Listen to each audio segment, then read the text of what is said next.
It's time for the Splash Live from Civic Center TV, featuring stories from and about people like you in the greater West Bloomfield area.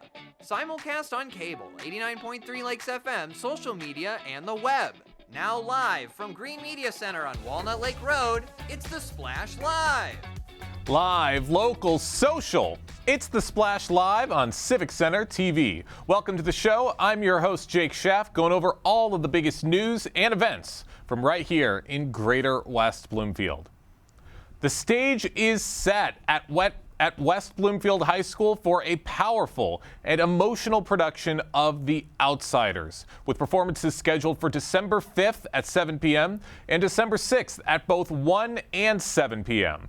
Under the direction of Sarah Emerson, this beloved coming-of-age story about class conflict, loyalty, identity, and hope is brought to life by a dedicated cast, crew, and student production team. The team has been hard at work all week, and recently I was able to attend one of their dress rehearsals and hear from several of the actors and directors on what this production has been like so far and what they've learned throughout the experience. It's been really fun. We have a really nice community, and just working with amazing artists off stage as well as on stage is really inspiring. And it's a lot of fun, and it's about making a beautiful production. I learned that I really like making things. So a lot with props, you have to physically put things together and make it look realistic within the time period. And I just kind of learned it's a lot of fun to do that, because I've acted in the past, but I learned that I really do love tech. What has it been like to get a big role in a production like The Outsiders with West Bloomfield High School Theater? Initially, it was very exciting, but also unexpected. I didn't expect to get a role that I got, but I'm happy that I got it, and was very excited and it's still very excited to rehearse every day and learn the lines, and it's been a very exciting experience. So really, for The Outsiders, being part of this production, it's been incredible. There's been millions upon millions of memories I've made here. 3 years past, especially this year, most definitely with my fellow castmates. As a part of the SOCH ensemble, being able to work with those people and really develop that character alongside those people, that really it really brings up a different character that I haven't really explored before. So that has been really fun to dip my toes into. It has been an amazing opportunity to work with these actors. The actors have worked so hard to embody the character that they have been casted as, and also connect to the story. It connects to so many different types of people. It touches on topics such as diversity and inclusivity and just bringing people together in such a divided world. I imagine the students have learned a lot from you in this experience, but what have you learned from working with these students? I think I've learned to trust the students a little more. The high school students that I've worked with in the past have not necessarily had this really strong program behind them, and it has been really nice to kind of give them that independence and have them bring their own personalities and their own energy to it, which is difficult as a teacher. Sometimes we want to keep control, and I've learned from them that actually sometimes the best thing we can do is kind of just let them run with it. What do you have to say to people who might be interested in joining high school theater and to become a part of something like this? I'd say that, just do it. I didn't join any theater shows until this year, so I've been doing the kids show, and this is the second show I've done this year, so definitely put yourself out there. Don't be afraid. Don't feel like anybody's going to judge you. It's a scary experience at first if you haven't done it before, but it's extremely fun, and it can lead you to many friendships, many valuable friendships that are probably lifelong. These are some of my favorite stories to cover with Civic Center TV, as it takes me back to my time in high school theater, reminiscing on my own experiences, including, and this is true, the time I shaved my head completely bald to play Daddy Warbucks in Annie. And you can see the photo right now if you're watching on Civic Center TV. That is me on the right side of that photo, completely bald as can be. Everyone was at school was saying, oh, we're going to do the bald cap. I decided to take things a bit of a step further, and I have no regrets to this day. even if my prom photos, graduation photos, and even my first driver's license photo was kind of stuck with kind of a weird haircut. But so many fun memories to have with high school theater, and these kids are making those memories as well. And recently on the Splash Live, I got a chance to speak in depth with a couple more of the actors in this production, Selah Kubiak and Brandon Young, to hear how they are connecting to the characters and the story of The Outsiders. Thank you both so much for joining us today. Thank you so much for having us. Thank you. Yes, thank you. Really, really excited about this. I mean, my inner theater geek is already starting to come out. I love hearing about the upcoming productions we got coming around in the community. Jumping right into it, can you both tell us maybe a little bit about the character that you play and the role that they play in this overall production? Selah, we'll start with you. All right, so my character is Dandy, and she's Soda Pop's girlfriend. And she plays a really important role in the show, despite her not having as big of a part as some of the other characters, because she kind of shows how to take where you live in and mix it with your ambition to kind of put yourself out of the stereotype. So she is a greaser. She doesn't have a great family life at home, but she has a lot of ambition and big goals for herself, which you don't see amongst a lot of greasers. So she kind of instead of staying with her family, she goes to conquer her own ambition and to achieve her own goals, which is something that you won't see as much in this show. So it's kind of interesting to kind of see that difference and how people prioritize their own ambition or prioritize their family and their friends. Brandon. So I play Derry, or Daryl Curtis, the oldest brother of the Curtis brothers. And so he loves his brothers very deeply, but sometimes he has trouble expressing that in a kind and cuddly way. He shows tough love. And so with that, he's very misunderstood by Ponyboy. And so that leads to a scene in the show where me and Ponyboy get into a very heavy argument. And so there were some things said and things happened. And so I really have to reevaluate my teaching style and how I'm teaching him how to grow up. And so how I approached bringing Derry to life was I love all my friends deeply. And so I feel like bringing that to the stage, just having that raw emotion towards, loving somebody like a brother or like a son, it really brings something powerful. I love that. I love hearing about both of your connections to these roles, how you're really immersing yourself in this experience, and I think that's going to reflect on the stage very, very well. And the story of The Outsiders, it deals heavily with themes like belonging, class divide, and loyalty. How did you both connect personally to those themes while preparing for your role? Brandon, we'll start with you this time. So with belonging, in high school, you always try and find what you want to do. Like you always try and find your tribe. And so I found that with the theater program at West Bloomfield. Absolutely amazing. They've absolutely changed my life there. And so I've just been, loyal to a lot of the people there because they've treated me with such respect and such kindness. And so truthfully, I don't know how I could ever repay them. And so I like to connect to these themes because sometimes it's hard finding the people that you can really, gel with and belong with. So I feel like it's really special that what the Greasers have and the Socias, where they have their own, cliques. And I think that's something that can really be explored on stage. Selah, same question. Yes. So the themes of The Outsiders are very present, and you can easily pick them out. But they're also very, just like Brandon said, they're very present in the real world today, just as they were back then. We still have sense of belonging, we still have stereotypes, and class divide amongst different groups of people. So taking these experiences that we've all experienced from high school and putting them into the show is very important. And I think it's very useful as well, especially for creating a character like Sandy, who is struggling with the way she grew up and what her goals and ambitions are. And I think that's something that every character has throughout this show is if they want to stay in their in the space in the group that they're in, or if they want to go outside of it and be their own person. And I think just like how Brandon said, we all have these own experiences from our high school and from experiences from our childhood that allow us to get to this point and allow us to put it into our character to make this show more authentic and real. Tapping into those high school experiences, those personal experiences, and reflecting all of that on stage. That is what makes a great actor. And I think you both are going to absolutely bring it on the stage with this production.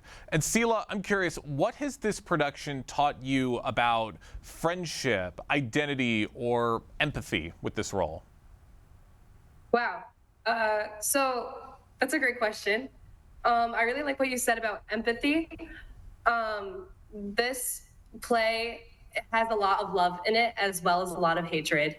So it's very diverse as far as the emotions that you'll see in this show. And just the relationship between Ponyboy and Johnny throughout the entire play really shows that source of empathy and like the I get how you're feeling, I've been in your shoes. And it's really beautiful.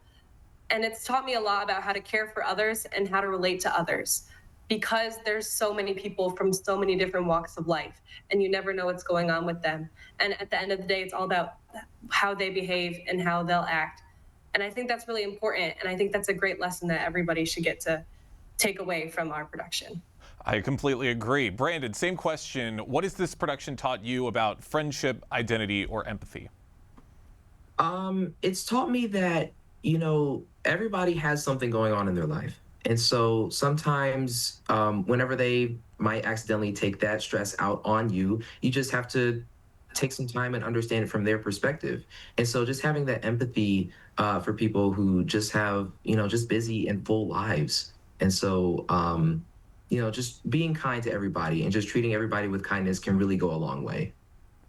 You are certainly right about that. For those just joining us right now on the Splash Live, I'm talking with West Bloomfield High School seniors Sela Kubiak and Brandon Young, both of whom are going to be performing in the fall production with West Bloomfield High School, the adaptation of The Outsiders, which is going to be taking place on December 5th and December 6th. And this is going to be a really great play with a lot of different messages.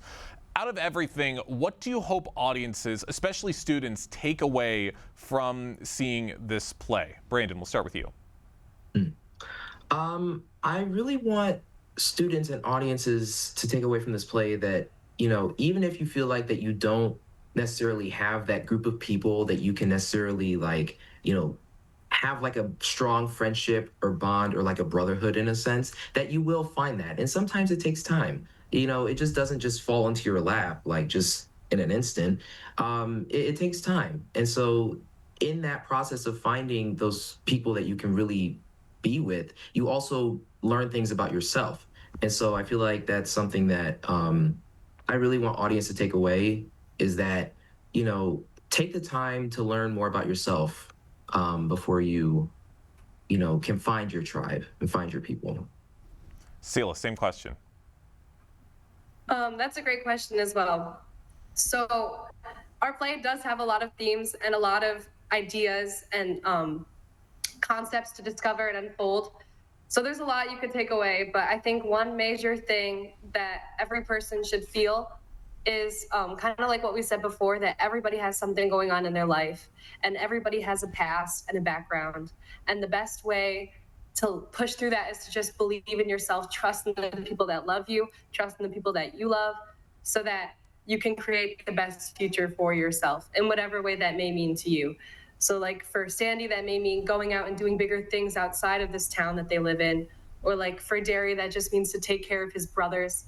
And there's so many different like goals and ambitions that are seen throughout this play, and priorities as well. So I think the one thing that the audience members could take away is to just use the people you love, trust the people that you love to make the best future for yourself despite your past. I love that. All very insightful messages to take away from this play. I did just think of this question. Both of you are seniors right now, so that means you're entering your final year of high school. And I don't know how long you each have been involved with the theater department, but what does it mean to be entering your final year of high school, your final year of being a part of this theater team? Sela. I'm sorry, could you repeat the question again one more time? Of course. You're both entering your final year of high school, your senior year of high school. What does it mean to be entering, presumably, your final year of your theater career here at West Bloomfield? Oh, okay. So it's been a whirlwind so far this year. Me and Brandon were both going into college for theater. So we are very excited about that. We've done a lot of auditions, but it's also been kind of melancholy because we've been with this theater program since we were freshmen, and now we get to kind of look back and see all the memories and the people we got to meet. And it's been really fun so far this year. Me and Brandon, we both got to direct the children's show in the fall, which is where we focused on casting underclassmen to make a show for kids, and that was a lot of fun. We got to meet some of the new underclassmen coming in.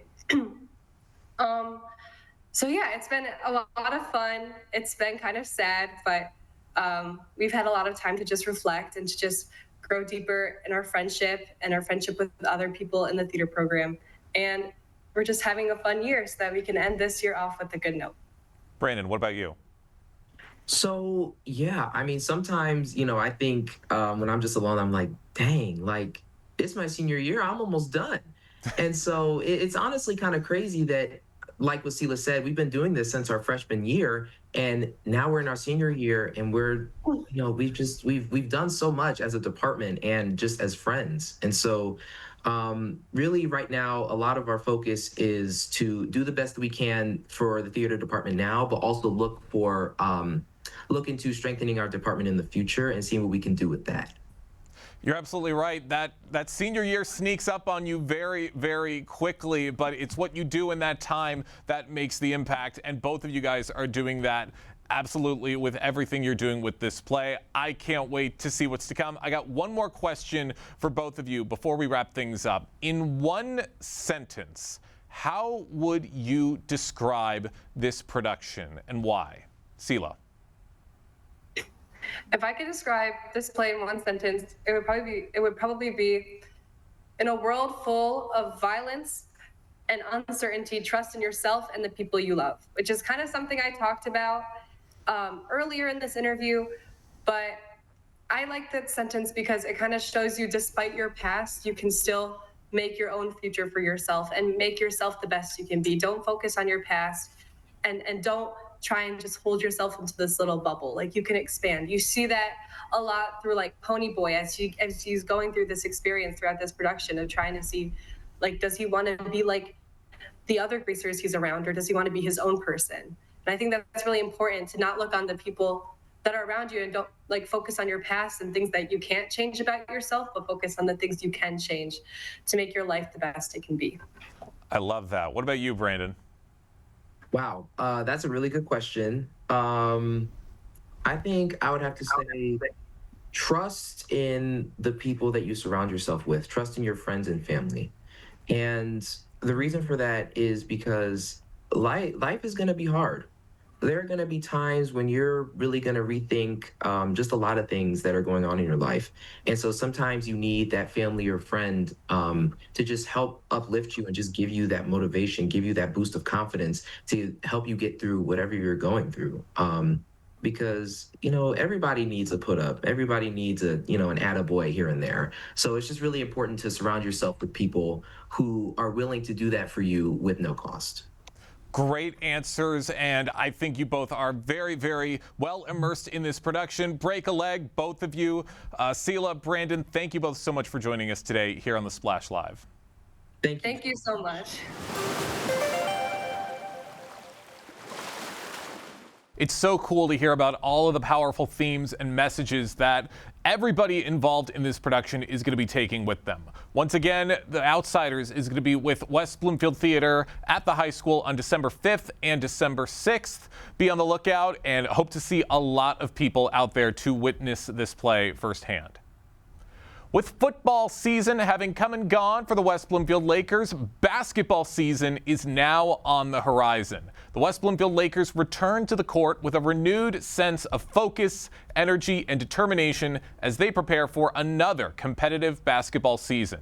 The schedule includes several high-intensity matchups against top-tier programs in the region, offering early tests that will shape the team's momentum.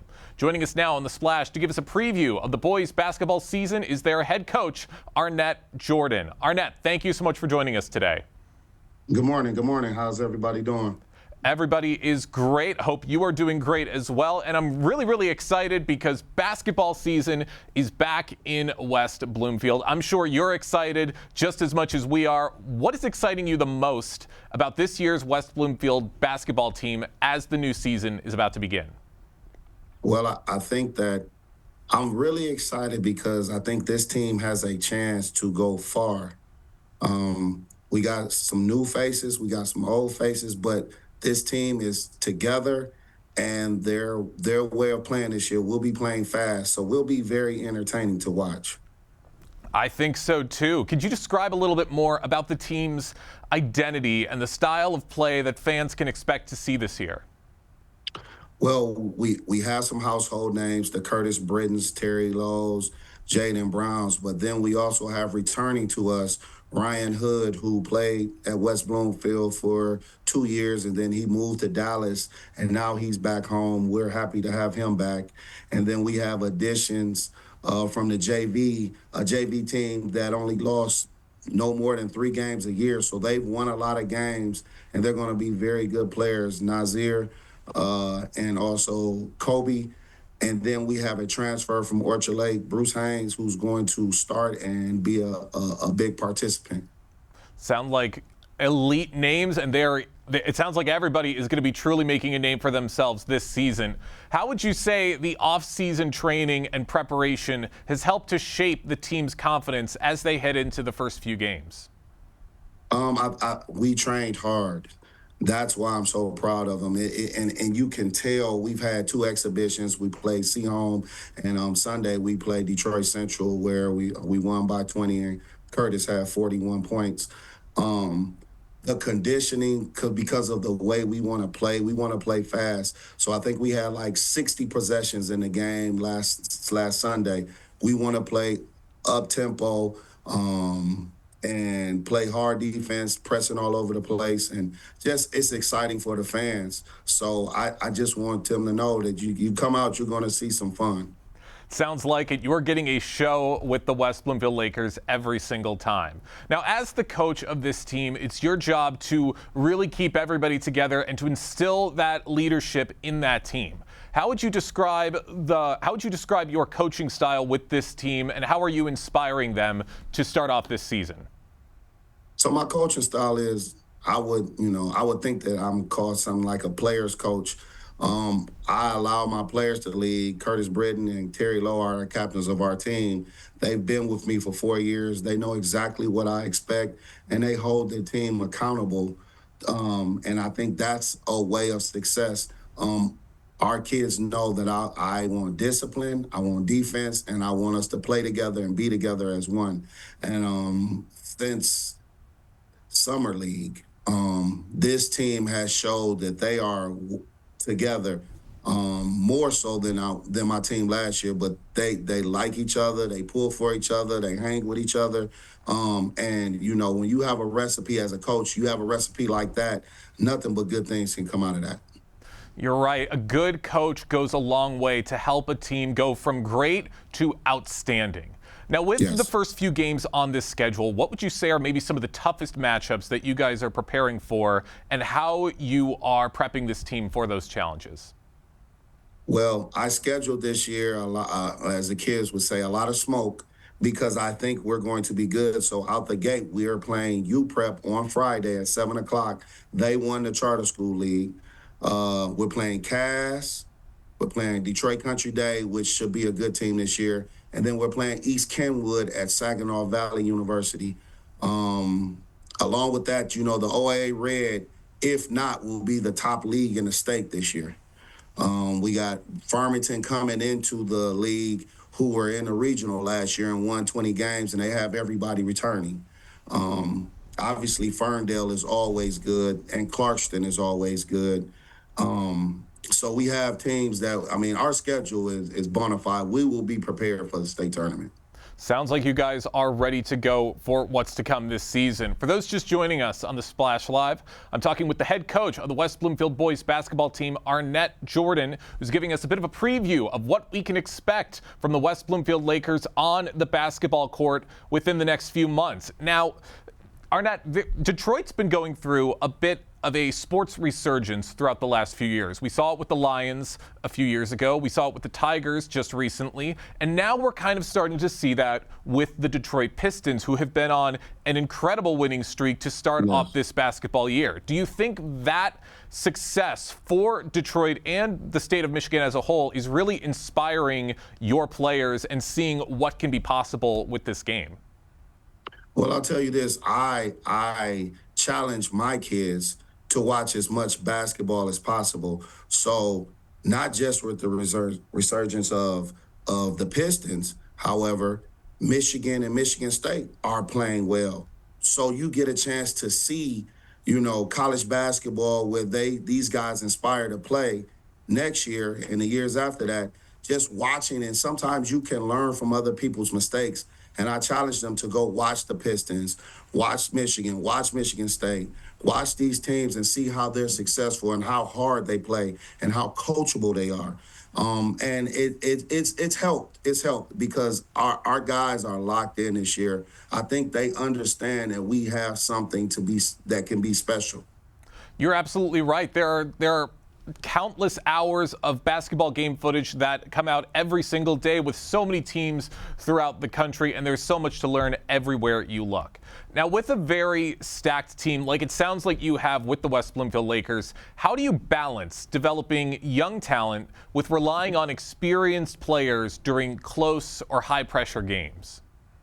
So at the beginning of our practices, we go 45 minutes of just skill training. Because, you can coach a kid to just go here and set a pick. However, are you building the kids' confidence? And confidence comes from repetition. So we train 45 minutes at each practice, the guards on one end, the forwards and centers on the other end, and we just work on them getting better. So with the skill development, then it's time to practice on putting forth what you learned.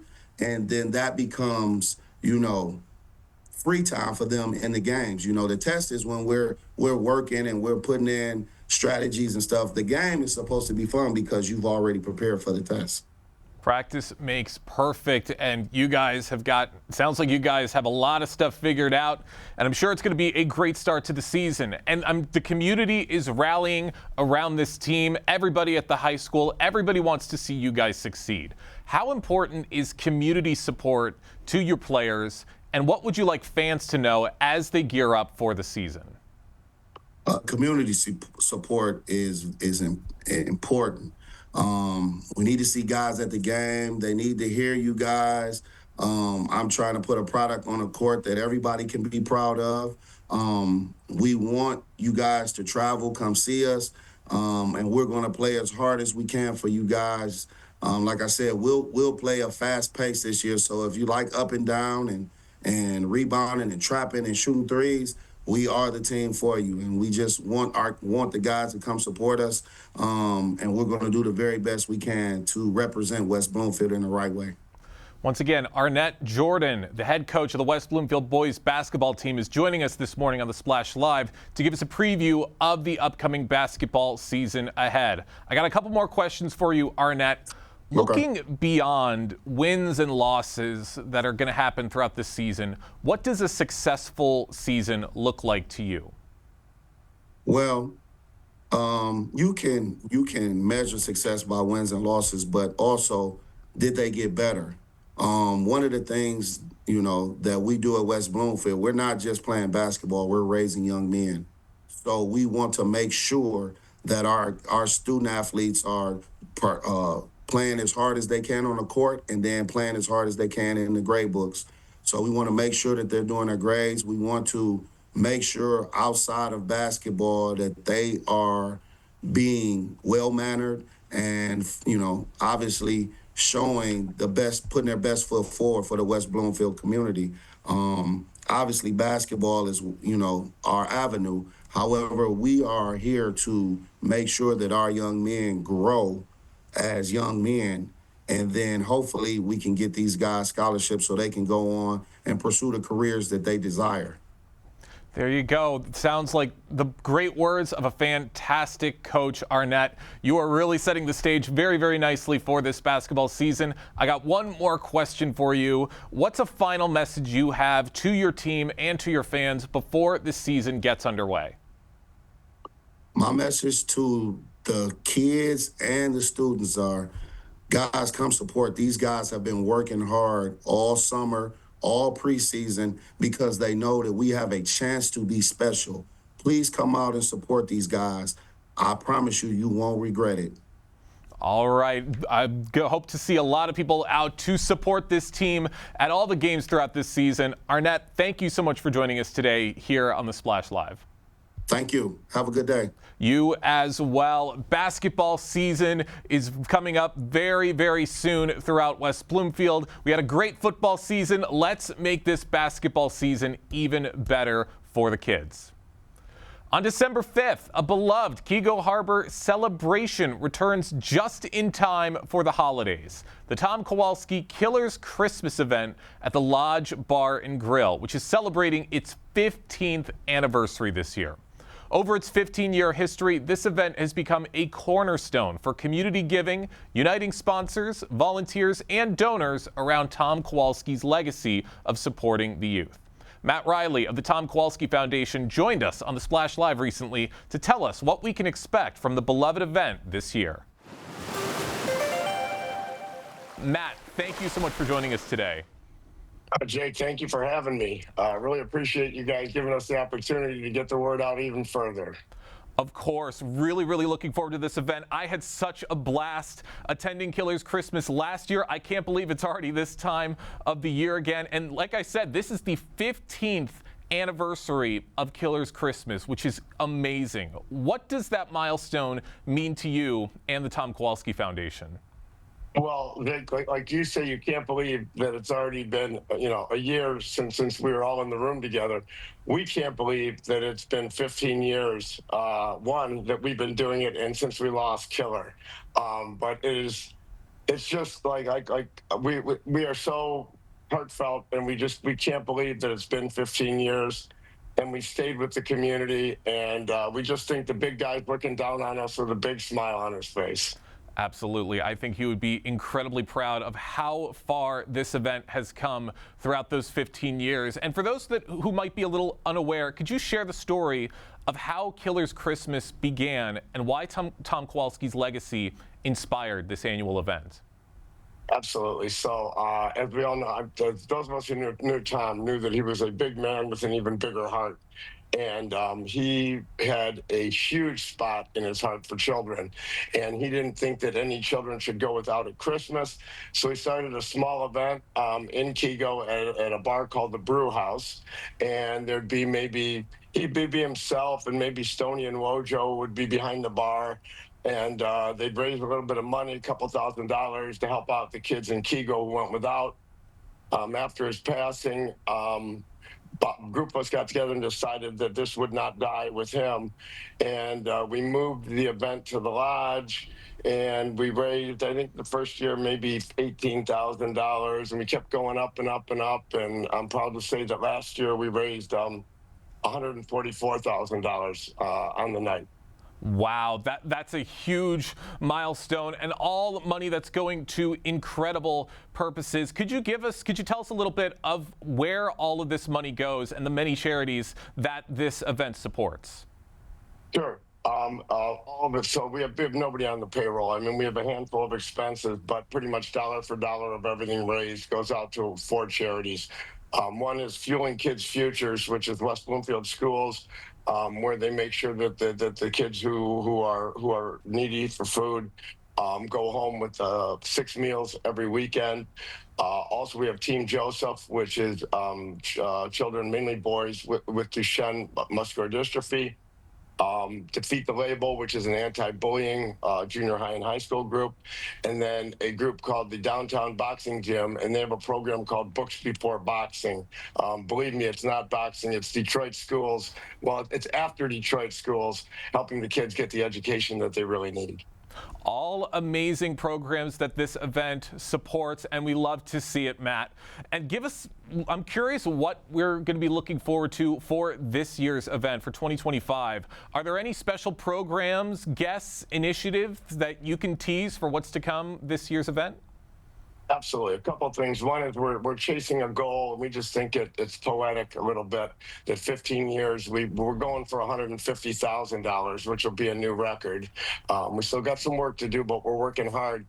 And an appliance store out in Port Huron, of all places, knows about us. Actually, it's a gentleman that I know, Nick Bonderek, who knew Killer back when I did, and every year he takes from his Black Friday and Small Business Saturday sales, he donates usually about 10% of all of the sales to a charity, and this year he's chosen us.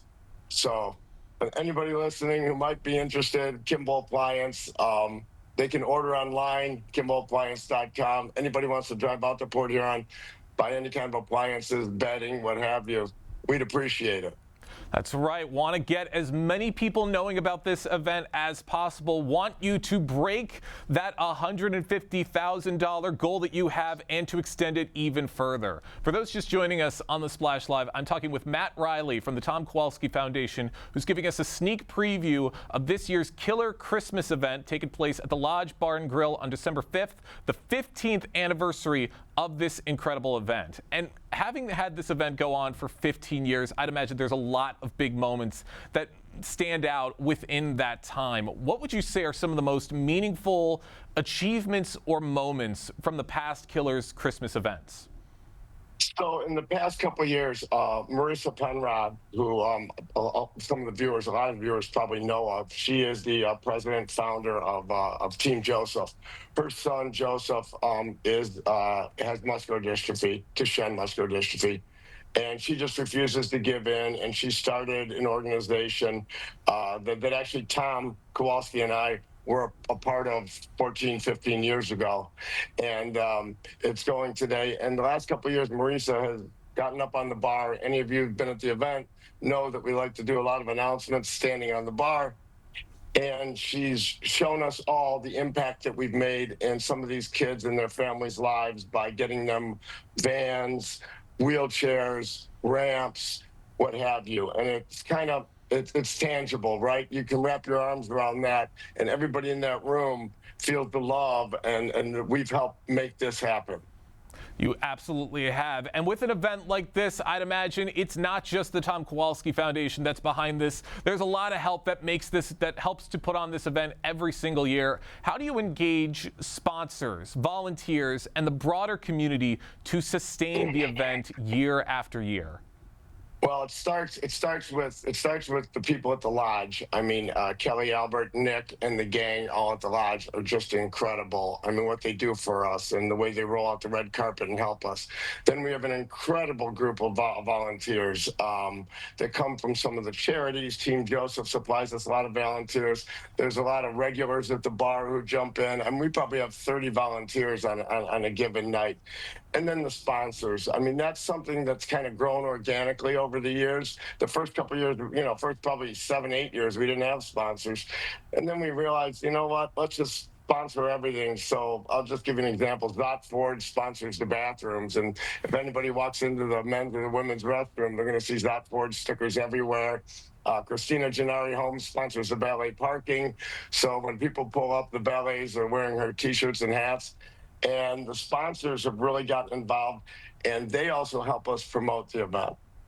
All that help everywhere you look. And yeah, people put those sponsorships and put those ads everywhere they possibly can. Everybody wants a piece of this, and everybody wants to help out. Let's go back to how this all got started, to the man who inspired this event, Tom Kowalski himself. How do you ensure that Tom Kowalski's values and mission still permeate the event, especially as it continues to grow? Four simple letters. WWKD. Whenever I have a decision to make and it's coming down to something that's near and dear or that's about the heart of the event, I ask myself, what would Killer do? And it's one of the reasons that we've never left Kego. Tom was all about West Bloomfield, Kego Harbor, Sylvan Lake. We've had offers to move the event to Royal Oak, to bigger venues, and we might be able to raise a little bit more money, but we would lose the spirit of Tom in the event itself. And anyone who's been in that room that night, and I hope I see everybody on Friday, knows how special it is. It's like, and as I'm talking right now, I'm literally getting goosebumps thinking about that room. It's so special, and it's like one big family that all comes together, and a lot of it is rooted. 90% of it comes from the area. It's also why we've never had an admission. I've had people say to me, you can raise more money, charge $10 at the door, charge $20 at the door. Never. Killer would never have it. He would never have it. You're absolutely right, and you're right in describing the atmosphere. I remember it very, very well from last year. The energy, the mood, like everybody was happy throughout that event, and you could definitely feel Killer spirit throughout it all. Now, Matt, beyond dollars raised, how do you measure the success of Killer's Christmas? Is it through stories, long-term partnerships, or possibly something else? A lot of it is the difference that we're making. I've been lucky enough to be invited to every one of the charities that we support, to either their homes, their events, and I've seen the people that are either afflicted with Duchenne or are getting bullied in school, et cetera, and just to see the difference we're making there. But it's also, when you go out in the community, the fact that this event has been recognized as helping children, and also when you just put a picture of Killer up there, and it's one of the things that I just love to see, because I just look at the big guy, and unfortunately we lost him early, but he always looks the same. He always looks the same, and I'd like to think that he's proud that we're keeping his memory alive. I mean, we're not keeping his name alive, because everybody's always going to know Killer. It's on the press room at the Lions headquarters. There's a scholarship named for him, a journalism scholarship at the Lions, but we're keeping his memory alive. And what he did, and the good that he did. You are absolutely right. Every time you look at that face, you are reminded of the amount of impact Killer has had on this community. Matt, I'd love to keep talking about this. I got a couple more questions for you. Sure. We're at the 15th anniversary right now. What are your hopes or your vision for the next 5, 10, even the next 15 years of Killer's Christmas and the Tom Kowalski Foundation? Well, I told everybody I work with that I'm not going to set goals anymore and torture them. But who knows? I mean, I've said that 4 or 5 times in the past. But I think what I'd love to do is I would like to get the next generation involved. I'd like to bring in some younger people. We're not, none of us are getting any younger. And there's some people that I've talked to. Anybody out there that's listening that would like to get involved, Jake knows how to get a hold of me. I'm looking for people who want to take it to the next level and bring in the next group of people. I love that. Want to get as many people involved with this event as possible. Last question, Matt, where can people go to learn a little bit more information about this year's Killer Christmas and how they can get involved and how they can help out? Sure. Just killercares.org. On the website, we've got everything out there. That's got, all events. It's got a countdown to the event.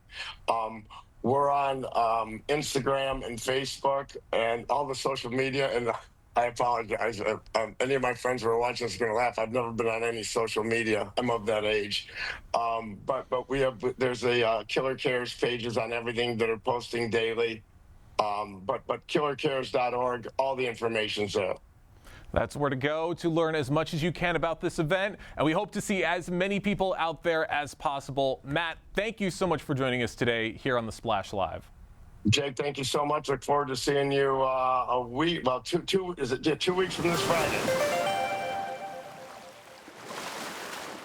That day is getting closer and closer, and it's going to bring out so much holiday spirit and community support for this wonderful event, and I can't wait to see it.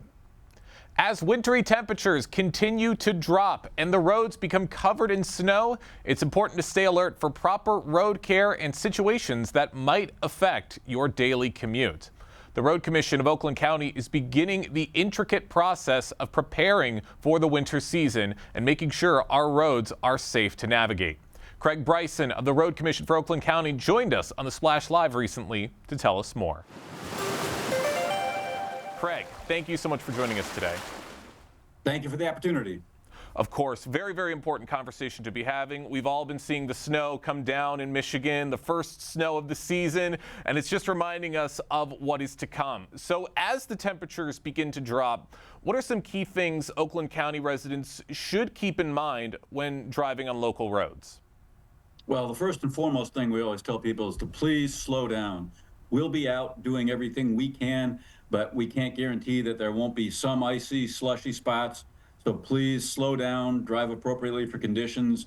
Every year at the beginning of the season, we see people driving too fast and putting themselves and potentially others at risk. So please slow down when the weather is inclement. That's right. And this stuff could happen at any time of the day. But I'm curious, are there certain times of day or types of roads that tend to become more dangerous once the temperatures start to dip below freezing? Absolutely. First and foremost, the morning and evening rush hour when we have the most traffic on the road is always the most dangerous. You have the most people crowding into roads that are sometimes over capacity. Any time of the day, depending on when the weather hits, can be challenging. But when the most traffic is out is when we're most concerned and we're trying to get the roads as clear as possible. But of course, any time of day, please just drive for conditions. That's right. Always be wary of what is on the road. Now, I'm curious, how is the Road Commission preparing for the upcoming winter season in terms of maybe equipment or salt supplies or even staffing? Yeah, all of those. We've now completed our fall winter maintenance training. We go to every garage, sit down with all the drivers and review all the procedures, all the practices as far as how to drive, safety techniques, truck maintenance techniques. Our mechanics have completed, although it's an ongoing process always, but they've completed the fall review of all the trucks.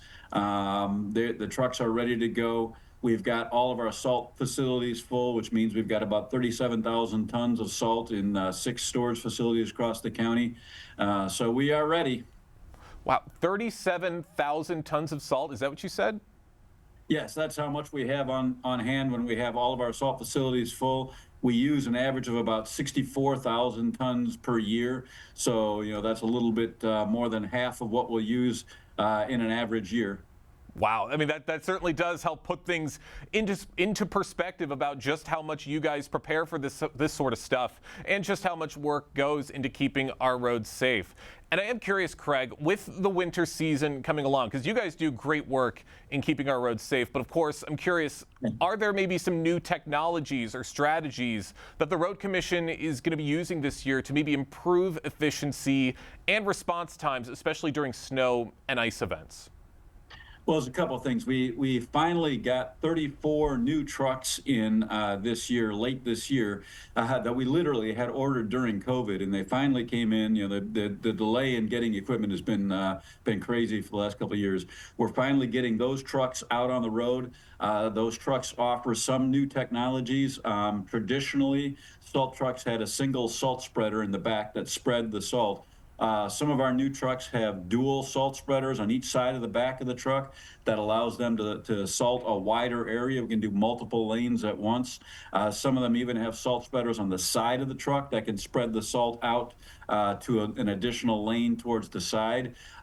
Those things make us more effective. We can salt more lanes at the same time. Almost all of our trucks now have the wing plows that fold out from the right-hand side so we can plow an additional lane or shoulder at the same time, again, making us more efficient. All of our trucks are equipped with the green lights now that make them more visible, even in a blinding snowstorm. Those green lights can be seen from further away, which is a safety issue. So lots of new technology, and being inside of those trucks is kind of like being in a fighter jet. There's so much technology in the trucks now. We have cameras on the front of the trucks that we can monitor what they're seeing, so our management people can look at any of the trucks that are out there and see what the road conditions are like. They can monitor the amount of salt that's being spread anywhere to make sure we're putting down the right amount of salt for the conditions at that moment. Lots of technology on these trucks these days.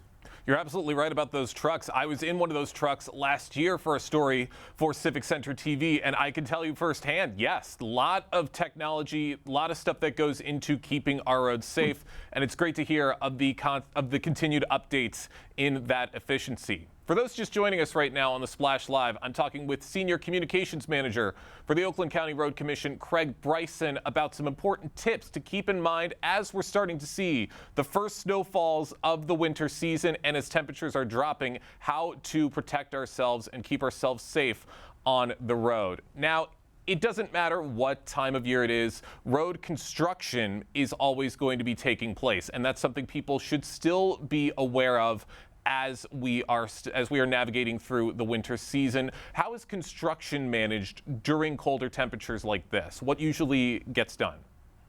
Well, most of the construction that you'll see in the winter is emergency repairs, things like water main breaks, sewer breaks.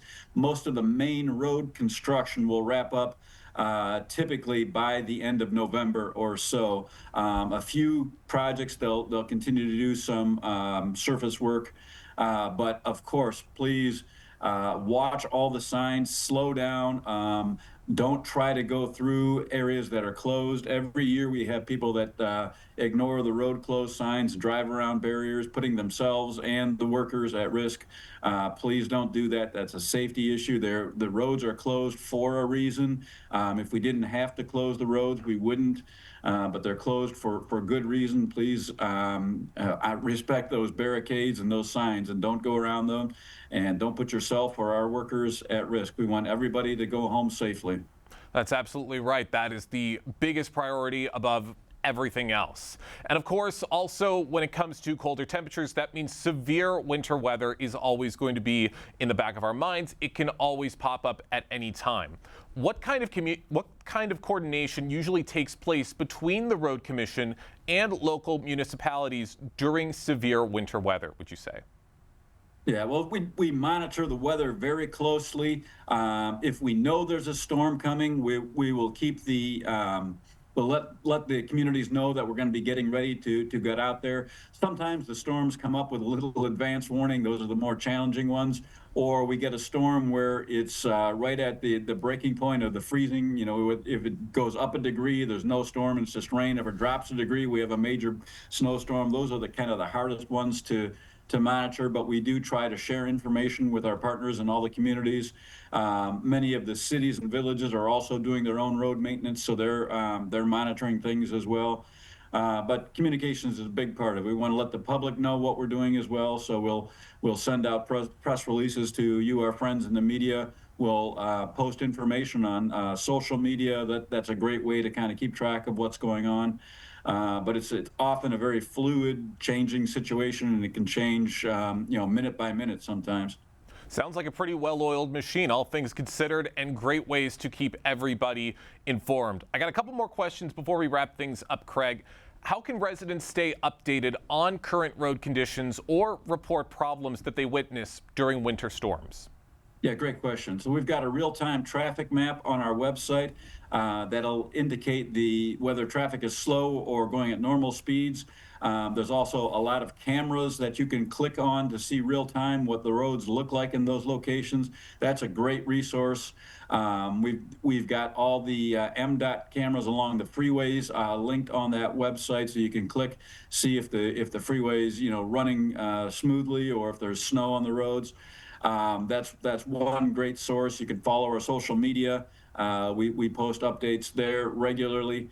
And then just, pay attention to what the weather forecasters are saying. We're listening to them as well. We're listening to our own forecasters, trying to stay abreast of what Mother Nature is throwing at us.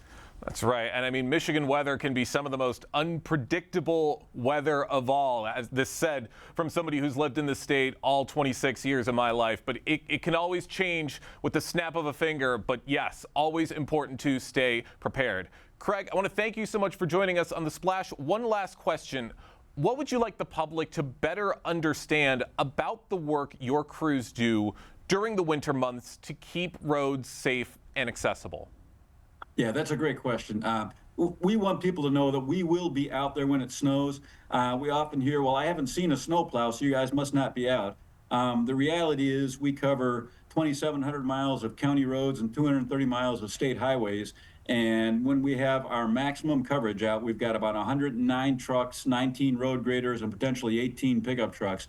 So the likelihood of you seeing one of those trucks during your commute is probably statistically fairly low. That doesn't mean we're not out there. Just because you don't see our trucks doesn't mean we're not out there. We monitor the weather very closely. When it's snowing or in the cleanup of period after a storm, we are out there. You may not see us, but we're out there working hard, and our drivers are out around the clock during those situations. And we thank people for their patience as we get things cleaned up. Always out there and always working. And we thank you, Craig, and the Road Commission for everything you're doing to keep the roads safe. Thank you so much for joining us today here on The Splash Live. Thank you very much. Appreciate the opportunity. That winter weather is just going to keep on coming throughout the month of December and throughout the next few months as well. So definitely want to keep that information in mind for quite a while to prepare yourselves for what's to come on the winter roads. Later today at West Bloomfield High School, another signing day is going to be occurring for several of the incredible athletes that have made a name for themselves at West Bloomfield High School over their 4 years at the school as they take the next jump to the college level. It brings to mind the recent signing day that took place just a few weeks prior that I attended and got to speak with some of the athletes and their coaches on what this experience means to them and will hopefully mean for the athletes that are celebrated today. It was amazing. It really shows that I'm stepping into a new chapter of my life, and now I'm super excited to see what's here to come. I always love being around family, and it was great to see everyone come out and support me today. It just means that I made a difference in a way, if that makes sense, and I really left my mark here, especially on the court.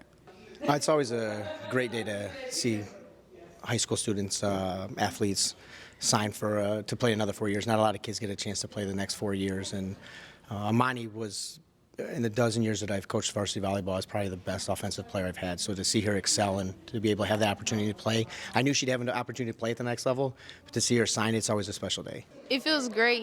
This is a moment that I've been looking forward to for forever since I started playing basketball. So it's just a surreal feeling, and it's just a very great experience. I'm very blessed. And you had some very, very great words from your coach, but also from a lot of the people you've played basketball with. That had to have been such an incredible surprise to see during this special day. Yes, it was very surprising. I wasn't ready for that, but it felt really good. I've been with these girls for a really long time now, and these are my very close friends, and to hear these words coming from them is just a very good feeling. Well, Sheridan's truly loved. I mean, she's loved beyond the coaches, our teammates, her classmates, and I just thought it'd be a great opportunity for her to get her flowers, so to speak, from her teammates and also some of the other players that play other sports. But I tell you one thing that was unique was seeing one of her AAU teammates here just coming to support her. It was a phenomenal, loving time. That's got to mean such great things for the school as well to see this impact right in front of them. Yeah, it's great for the community. It's great for the schools. The kids, they're not there on campus yet, but to play another 4 years at college and to have that ability to meet new people, have another group of teammates to play with and coaches and to excel and to travel. And there's a lot of things that you get that's beyond high school. And it's just another 4 years to be able to excel and make your dreams come true. And heading off to college, playing for Tennessee, what are you looking forward to at the collegiate level? I'm looking forward to being a strong player at the college level. I feel like I've gotten to that point here in high school and club. Now going into college, I also want to make a mark there and just see how far my career can take me. It just inspires me to be the best person that I can be. Coming from West Bloomfield, I'm around a lot of greatness, and it gives me not necessarily a head start, but it gives me a lot to, stand on, a lot of resources, and it just makes me want to live up to the expectations of the school. It's an exciting time for all of these West Bloomfield athletes. But that's going to do it for us today here on the Splash Live. Big thank you to all of our guests and for everybody on the team for helping to make this show possible. I've been your host, Jake Schaff, live, local, social. It's the Splash Live on Civic Center TV.